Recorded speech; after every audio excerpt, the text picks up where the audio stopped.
जय हिंद विद्यार्थियों। हम लोग पढ़ रहे थे अनुपात और अनुपात में पढ़ रहे थे सतत अनुपात। सतत अनुपात के ही क्रम में हम आगे जारी करते हैं। क्या पहला क्वेश्चन आज का आपका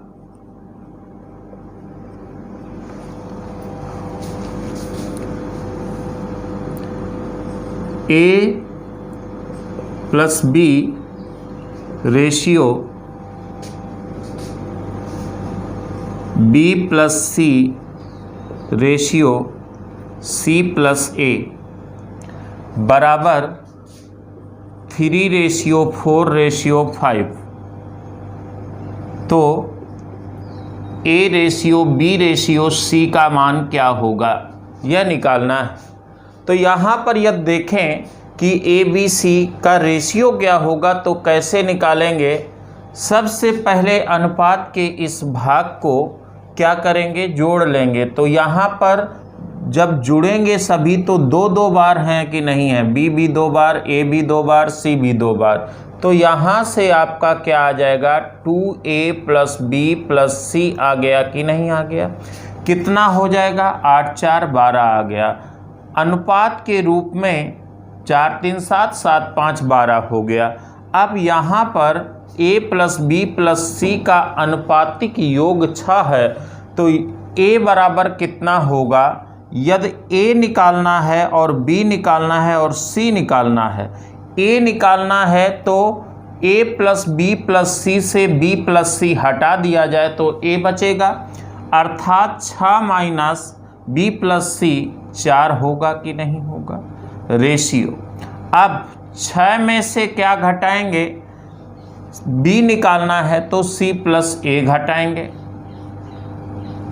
अब क्या निकालना है, C निकालना है। C निकालना है तो क्या A प्लस B हटाना है। A प्लस B अर्थात 6 माइनस 3 हो गया। क्लियर। यह आपका 2 बचेगा, यह 1 होगा, यह 3 होगा, अर्थात 2:1:3 A ratio B ratio C आपका प्राप्त हो जाएगा। आते हैं क्वेश्चन नंबर 2 की यदि बात करें तो क्वेश्चन नंबर 2 में आपको इसी चीज़ को उल्टा पूछने का प्रयास करेगा। जैसे हम कह दें A रेशियो B बराबर 3:5 दिया गया है, B रेशियो C बराबर 2:3 दिया गया है। ये 2 चीज़ें दी गई हैं तो आपसे पूछेगा A plus B ratio B plus C का मान क्या होगा। B प्लस C का मान क्या होगा। तो यहाँ पर देखें A रेशियो B बराबर 3:5, B रेशियो C बराबर 2:3। तो इसको सबसे पहले सतत अनुपात में लाना होगा। जब सतत अनुपात में लाएंगे तो क्या प्राप्त हो जाएगा, देखें 3 5 2 3। तो इसमें हम उल्टा n वाला रूल बताए थे। तो 3 दूनी 6, A ratio B ratio C कितना आएगा, 3 दूनी 6, 5 दूनी 10, 5 15, 6:10:15 आ गया कि नहीं आ गया। अब यह मान यहाँ पर उठाकर रख सकते हैं, अर्थात A plus B ratio B plus C बराबर कितना हो जाएगा, A प्लस B बराबर 16 हो गया, B प्लस C बराबर 25 हो गया। 16:25 आपका आंसर प्राप्त हो जाएगा। चलिए ये रहा क्वेश्चन नंबर 3 आपके सामने। क्वेश्चन नंबर 3 में क्या कहा गया है, A की आय B की आय का 2/3 भाग है, B की आय C की आय से 25% अधिक है, तो तीनों की आय का अनुपात क्या होगा। तीनों की आय का अनुपात आपको निकालना है तो कैसे निकालेंगे। पहले 2 का संबंध दिया गया है, A की आय B की आय का 2/3 है, A की आय B की आय का 2/3 है। पहले भी मैं बता चुका हूँ, जिससे तुलना B की आय का 2/3 जिससे तुलना होती है वह आपका हर का स्थान लेगा, ये 2 आ गया। ठीक, जो बचेगा वो अंश का स्थान। ऐसे नहीं समझ में आया है तो मैं आपको लिख करके समझा रहा हूँ। किससे तुलना है, b से, तो b 1 होगा तो ये 2/3 होगा। इसको यदि लिखोगे सरल करोगे तो 2:3 आ गया। हम डायरेक्ट लिख सकते थे इसलिए हमने डायरेक्ट लिख दिया था। b की आय c की आय से 25% अधिक है। b की आय c की आय से 25% अधिक है। यदि c 100 है तो b 125 होगा। ये दोनों 25 से कट रहे हैं, 25 पंचे 125 और 25 चौको 100, 4:5, 5:4 हो गया। अब यहाँ पर तीनों की आय का अनुपात निकालना है, अर्थात a ratio b ratio c निकालना है। यह देखिए ये b है और ये भी b है, इसका आखिरी इसका पहला है, तो हम उल्टा n का रूल लगा देंगे।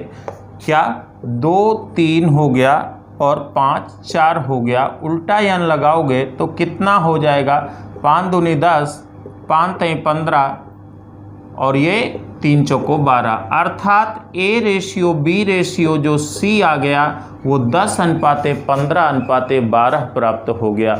बात क्लियर है। देखिए क्वेश्चन नंबर 4 आपके सामने लिखा गया है, a तथा b की आय का अनुपात 2:3 है। b तथा c की आय का अनुपात कितना है, 5:4 है। दो का अलग अलग अनुपात दिया गया है और एक कॉमन है, इसका मतलब तीनों को इकट्ठे सतत अनुपात में निकाला जा सकता है। a की आय का आधा c की आय का 1/4 भाग से कितना, 2400 रुपये अधिक है, तो बताइए b की आय क्या होगी। तो सबसे पहले यहाँ पर हमें तीनों का संबंध निकालना होगा और तीनों का संबंध जब निकाल लेंगे आप तो क्या करेंगे, उसमें आप जिसका आंकिक मान दिया गया है उससे कंपैरिजन करके एक भाग की वैल्यू निकाल लेंगे। चलिए देखते हैं कैसे। a रेशियो b कितना दिया गया है, 2:3 है। b रेशियो c कितना है, 5:4 है। इसमें उल्टा n लगाया जा सकता है, तो a ratio b ratio c कितना प्राप्त हो जाएगा, 5 दूनी 10, 5 3 15 और ये आ गया 3 चौको 12। अब कह रहा है कि इसका आधा, a की आय का आधा c की आय के 1/4 से 2400 रुपये अधिक है। c की आय का आधा 5 मिला कि नहीं मिला अनुपात के रूप में, यहाँ पर 1/4, इसका 1/4 3 मिला कि नहीं मिला। अब इन दोनों का अंतर कितना हुआ, 2 भाग, 2 भाग बराबर 2400 रुपये के, तो 1 भाग बराबर 1200 रुपये प्राप्त हो गया। जब 1 भाग बराबर 1200 तो b की वैल्यू आपको निकालनी थी, तो b बराबर 15 गुणे 1200, 15 गुणे 12 180, 2 जीरो पहले, यानी कि 18,000 रुपये आपकी किसकी आय हो जाएगी, b की आय हो जाएगी। समझ में आ गई बात। चलिए आगे बढ़ते हैं। क्वेश्चन नंबर 5 क्या है, रुपये 117 को a b तथा c के बीच 1/2 रेशियो 1/3 रेशियो 1/4 के अनुपात में बांटना था। लेकिन हुआ क्या, भूल से यह बंटवारा 2:3:4 के अनुपात में कर दिया गया।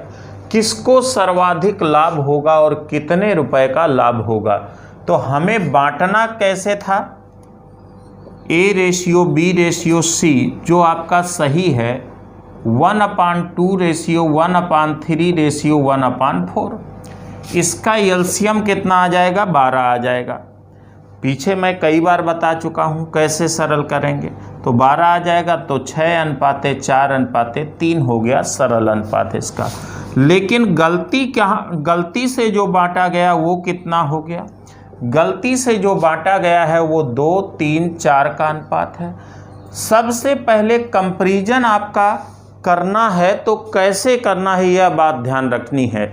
कंपैरिजन करने के लिए आपको ध्यान रखना है, जब यह भी तीनों के योगफल को बता रहा है और योगफल सदैव 117 होना चाहिए, तो योगफल स्थिर दिखना चाहिए।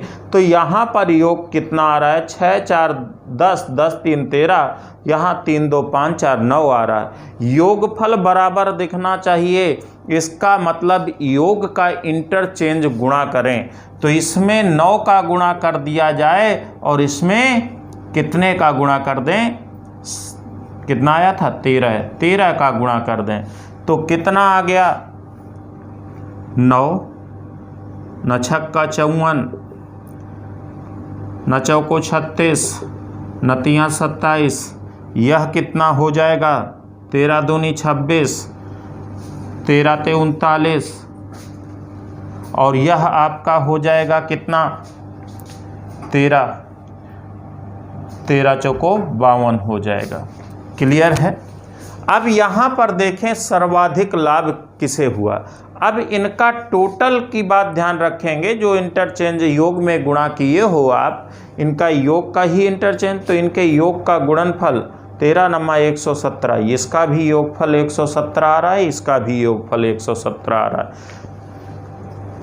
अब योगफल अलग से जोड़ने की ज़रूरत नहीं, यहीं से गुणा करके याद रखा करो, यही दोनों का गुणनफल इन दोनों के टोटल योग को बताएगा। देखिए जोड़ लीजिए 117, ये भी 117, यानी कि अब कंपैरिजन हो सकता है।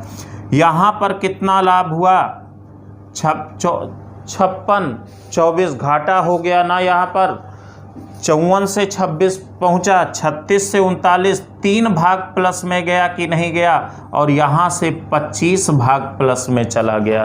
क्लियर है।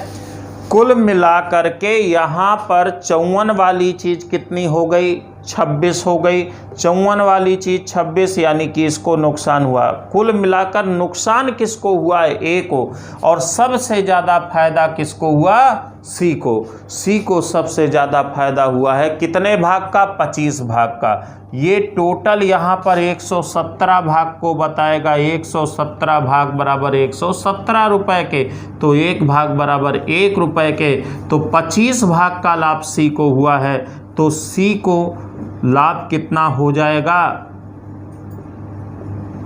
25 रुपए का। सर्वाधिक लाभ सी को होगा और लाभ कितना होगा 25 रुपए का होगा। ओके,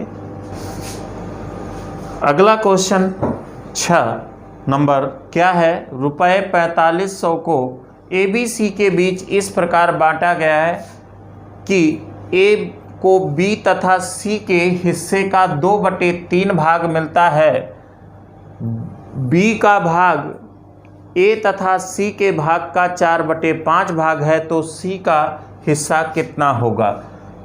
अब यहाँ पर 2 कंडीशन आपको दी गई हैं बंटवारे की। ए को बी तथा सी के हिस्से का 2/3 मिलता है, ए को कितना मिलता है बी तथा सी के हिस्से का 2/3 मिलता है। बी तथा सी 3 होगा तो ये 2 होगा कि नहीं होगा। बी और सी से तुलना है कि नहीं है, तो सी 3 बी और सी 3 आ गया तो 2 अंश लेगा कौन ए। अब इसी प्रकार बी का हिस्सा क्या है, ए तथा सी के हिस्से का 4/5 भाग है, तो भैया ये 5 होगा तो ये 4 हो गया। क्लियर है बात। अब यहाँ पर ये बताइए, हम ए निकाल सकते हैं बी निकाल सकते हैं, क्योंकि तीनों का टोटल ए बराबर कितना आ जाएगा भैया 4500 पूरा भाग है ना, 3 2 5 5, तो 2 भाग की वैल्यू कितनी होगी, ये 9 9 दूनी 1800 हो गया आपका ए। तो बी यहाँ से कितना निकलेगा, बी बराबर आपका हो जाएगा 4500, तो 5 4 9, पूरा 9 भागों में बटी हुई है पूंजी यहाँ पर, तो गुणे कितना 4 हो गया, 9 45, 5 चौको 20, 2000 रुपये प्राप्त हुआ ना। यहाँ पर आपको 2000 रुपये आ गया। तो आपसे क्या पूछा गया था, सी का हिस्सा, तो ए प्लस बी कितना प्राप्त हो रहा है 18 और 20 38, 3800 हो गया। तो सी बराबर कितना 4500 में से क्या घटा देंगे आप 3800 घटा देंगे, आपका सी का हिस्सा आ जाएगा, तो 700 रुपये सी का आपका हिस्सा होगा। क्लियर। आशा करता हूँ कि यह वीडियो आपको समझ में आया होगा। मिलते हैं अगले वीडियो में।